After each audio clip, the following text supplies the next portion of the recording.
السلام عليكم ورحمة الله وبركاته. بسم الله الرحمن الرحيم. الحمد لله والصلاة والسلام على رسول الله وعلى آله وصحبه ومن والاه، أما بعد.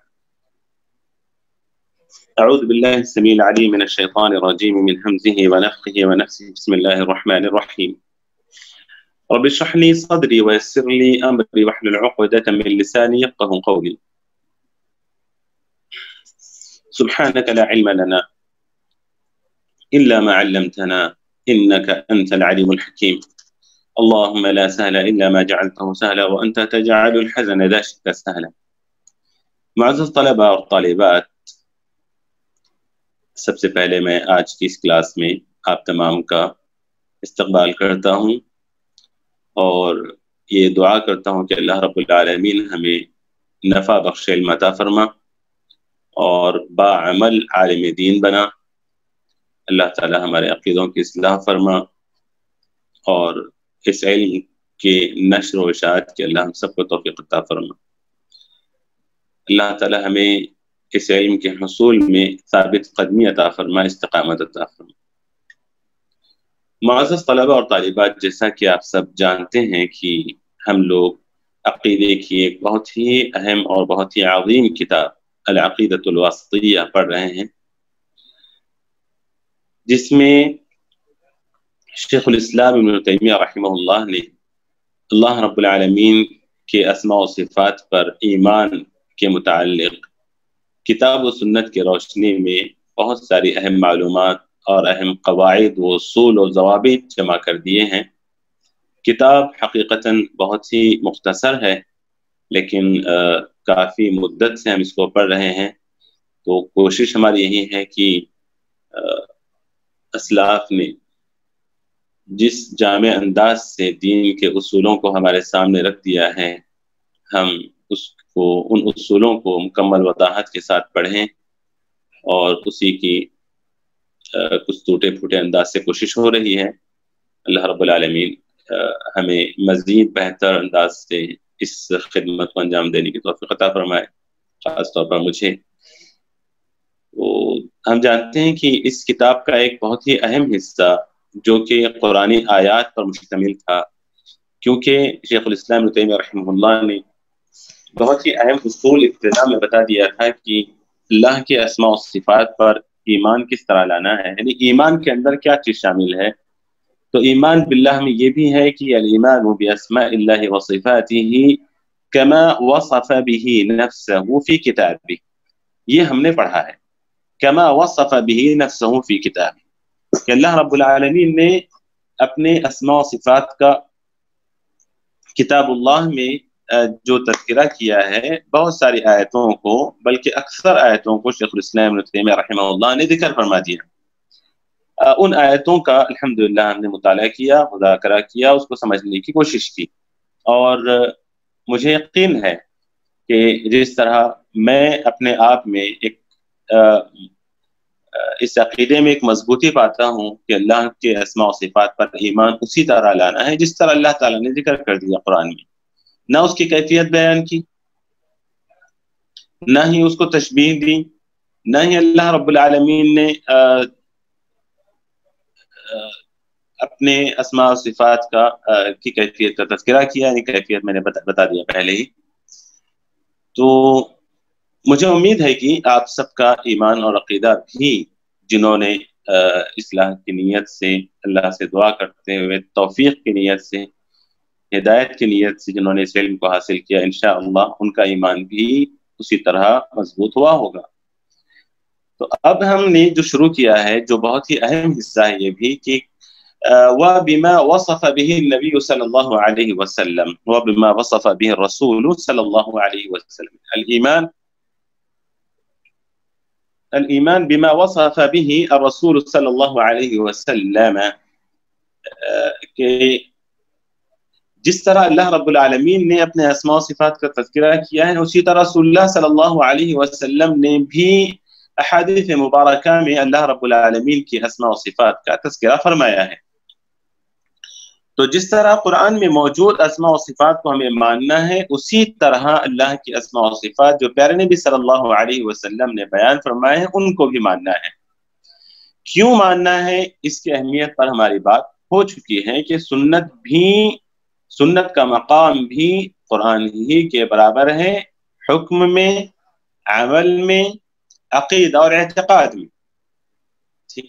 فرق یہ ہے کہ قرآن کی آیت جب ہمارے سامنے پڑھی جاتی ہے تو ہم یہ دیکھتے ہیں کہ کیا یہ آیت جس بات کے لیے پیش کی گئی ہے یا جس بات کو دلیل بنا کر اس آیت کو پیش کیا گیا ہے وہ صحیح ہے نہیں ہے، بس اتنا ہم دیکھتے ہیں۔ یہ ہم نہیں دیکھتے کہ یہ آیت کریمہ جو پڑھی جا رہی وہ صحیح ہے نہیں ہے، اس کو پیش کرنے والا وہ صحیح ہے نہیں، یہ سب نہیں دیکھتے۔ جبکہ حدیث مبارکہ جب ہمارے سامنے پیش کی جاتی ہیں تو ہم دو چیزیں دیکھتے ہیں۔ ایک دیکھتے ہیں کہ کیا یہ حدیث جس بات کے لیے دلیل بنا کر پیش کی جا رہی ہے وہ صحیح ہے نہیں ہے، اور پھر یہ بھی دیکھتے ہیں کہ کیا یہ حدیث صحیح ہے اور اس کو اہل علم نے قبول کیا ہے کہ نہیں۔ یہ دو باتیں، بس یہی فرق ہے۔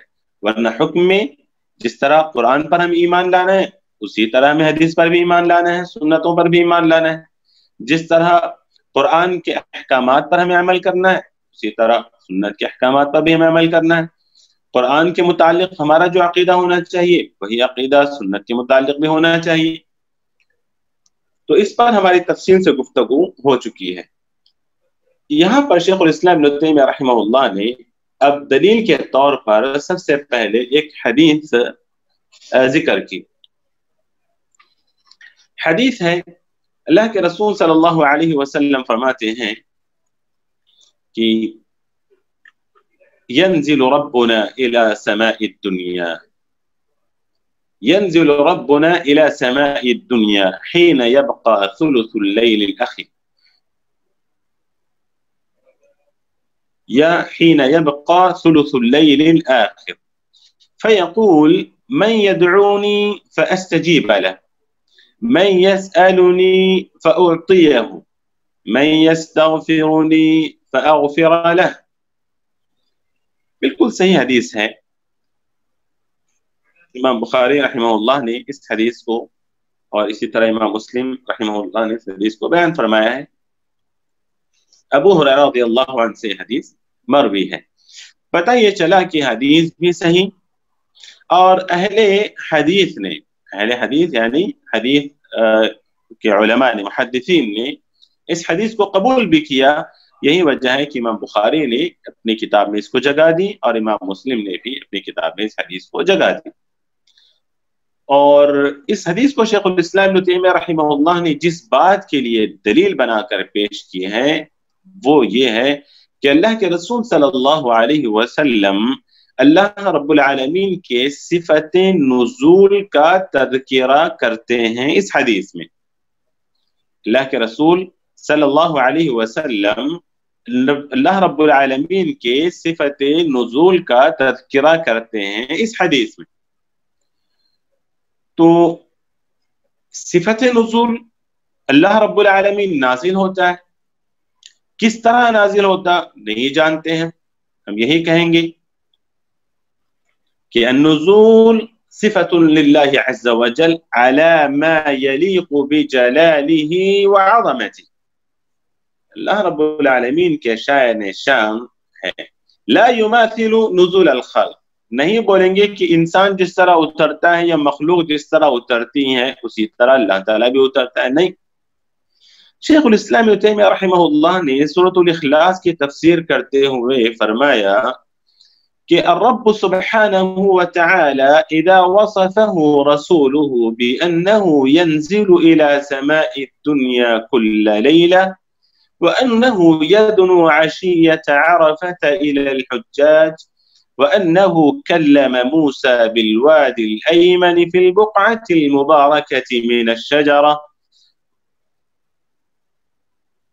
لم يلزم من ذلك أن تكون هذه الأفعال من جنس ما نشاهده من نزول هذه الأعيان المشهودة حتى يقال ذلك يستلزم تفريغ مكان وشغل آخر۔ اللہ رب العالمین کے صفت نزول کا جب ہم تذکرہ کرتے ہیں اہل سنت والجماعت تو انکار کرنے والے، تشبیہ سے کام لینے والے، تعطیل سے کام لینے والے، تحریف سے کام لینے والے، اس سارے لوگ کہتے ہیں کہ بھئی کہ کیسے ممکن ہے کہ اللہ رب العالمین نازل ہوتا ہے آسمان دنیا پر۔ اگر اللہ رب العالمین آسمان دنیا پر آ جائے گا تو پھر عرش پر کون رہے گا؟ اللہ نے کہا کہ اللہ تعالیٰ تو عرش پر ہے۔ اللہ رب العالمین اگر اتر جائے گا تو پھر اللہ کی جو صفت علو ہے اس کا کیا مطلب ہے؟ اس کا مطلب اللہ رب العالمین جب اتر جائے گا نیچے تو پھر نیچے کی چیزیں نعوذ باللہ اللہ سے اوپر ہو جائیں گی۔ جب اللہ سے اوپر ہو جائیں گی وہ چیزیں تو پھر اللہ رب العالمین کی جو صفت علو ہے وہ کہاں ہے؟ اس طرح کے بکواس قسم کے اعتراضات کرتے ہیں اور پھر اس صفت کا یا تو انکار کر دیتے ہیں یا پھر وہ تحریف و تعویل سے کام لیتے ہیں۔ وہ کس طرح لیتے ہیں میں آگے بتاؤں گا انشاءاللہ۔ یہاں پر شیخ الاسلام ابن تیمیہ رحمہ اللہ کہتے ہیں کہ بھی اللہ رب العالمین آسمان دنیا پر نازل ہوتا ہے ہر رات۔ اللہ رب العالمین یوم عرفہ کی شام یا رات حجات کے قریب ہوتا ہے۔ اللہ رب العالمین وادی ایمن یعنی وادی طور پر اللہ رب العالمین موسیٰ سے بات کرتے ہیں۔ تو یہ ساری چیزیں سننے کے بعد یہ لازم نہیں کہ یہ سارے کام اللہ تعالیٰ ویسے کرتا ہے جیسے ہم کرتے ہیں، جیسے اللہ تعالیٰ ویسے اترتا ہے جیسے مخلوق اترتی ہے، اللہ رب العالمین ویسے قریب ہوتا ہے جیسے ہم قریب ہوتے ہیں، اللہ تعالیٰ ویسے بات کرتا ہے جیسے نہیں۔ اہل سنت والجماعت کا جو ایمان ہے کہ اللہ رب العالمین نازل ہوتا ہے آسمان دنیا پر، یہ حقیقی معنی میں نازل ہوتا ہے، لیکن کیفیت نہیں جانتے ہم۔ وہ اللہ رب العالمین جیسے چاہتا ہے نازل ہوتا ہے۔ اللہ کے رسول صلی اللہ علیہ وسلم نے صفت نزول کا تذکرہ کر دیا ہے، کیفیت کا تذکرہ نہیں کیا۔ اسی لیے اہل سنت والجماعت بھی جو اللہ کے رسول صلی اللہ علیہ وسلم نے جتنا بتایا ہے اسی کو مانتے ہیں۔ جب پیارے نبی نے کیفیت نہیں بیان کی تو ہم بھی کیفیت نہیں بیان کرتے۔ جب پیارے نبی نے تشبیہ و تمثیل سے کام نہیں لیا تو ہم بھی نہیں کرتے۔ جب پیارے نبی نے اس کو ثابت کیا، انکار نہیں کیا اس چیز کا، یہ صحابہ نے اس وقت کو ہم بھی ثابت کرتے ہیں، انکار نہیں کرتے۔ ہم یہی کہتے ہیں کہ پیارے نبی نے ہمیں بتایا ہے اور ہم اس کو مانتے ہیں۔ اہل بدعت جو اس طرح کے یعنی بدعت، اہل بدعت سے مراد یہ لوگ، میری مراد فی الحال جو اللہ کے اسماء و صفات میں الحاد سے کام لیتے ہیں، تحریف، تکییف، تمثیل، تشبیہ سے، تعطیل سے کام لیتے ہیں، ان کے یہی کام ہے۔ جبکہ اہل ایمان یہ حدیث مبارک نبی کریم صلی اللہ علیہ وسلم نے جب بیان کی تو اہل ایمان کی یہ کیفیت کہ وہ رات رات جاگتے یا کم سے کم آخری پہر میں جاگنا ان کے لیے لازم ہو جاتا۔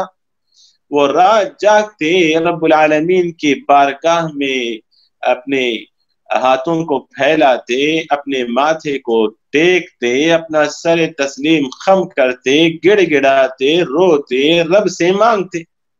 یہ اہل ایمان کی کیفیت ہے۔ جبکہ اہل بدعت اس میں نکتہ چینی کرتے ہیں، اس میں تحریف کرتے ہیں، اس میں تعویل کرتے ہیں۔ تو یہاں اللہ کے رسول صلی اللہ علیہ وسلم نے کہا کہ ینزل ربنا الى السماء الدنیا، تو یہ نزول حقیقی ہے۔ کیوں حقیقی ہے؟ اور کیونکہ یہاں پر اللہ رب العالمین نے نزول کی اسناد اپنی طرف کی ہے، کہا ینزل ربنا، تو رب یعنی رب یہ مسند الیہ ہے۔ فاعل آپ نے پڑھا ہوگا یا میں کہاں پڑھا مجھے یاد نہیں آ رہا ہے، فاعل کو اور مبتدا کو مسند الیہ کہا جاتا ہے، کیونکہ فاعل کو اس لیے مسند الیہ کہا جاتا ہے کیونکہ فعل کو فاعل سے جوڑا جاتا ہے، اور مبتدا کو مسند الیہ کیوں کہا جاتا ہے؟ کیونکہ وہاں پر خبر کو مبتدا سے جوڑا جاتا ہے۔ تو مسند الیہ اصل ہے، مسند الیہ اصل ہوتا ہے، یعنی فعل اور فاعل میں، جملے فعلیہ میں فاعل اصل ہے، فاعل کے بغیر فعل کہاں سے بھی؟ اسی طرح جملے اسمیہ میں مبتدا اصل ہے، مبتدا کے بغیر خبر کہاں سے بھی؟ تو یہاں پر اللہ رب العالمین نے یہاں پر ینزلو کی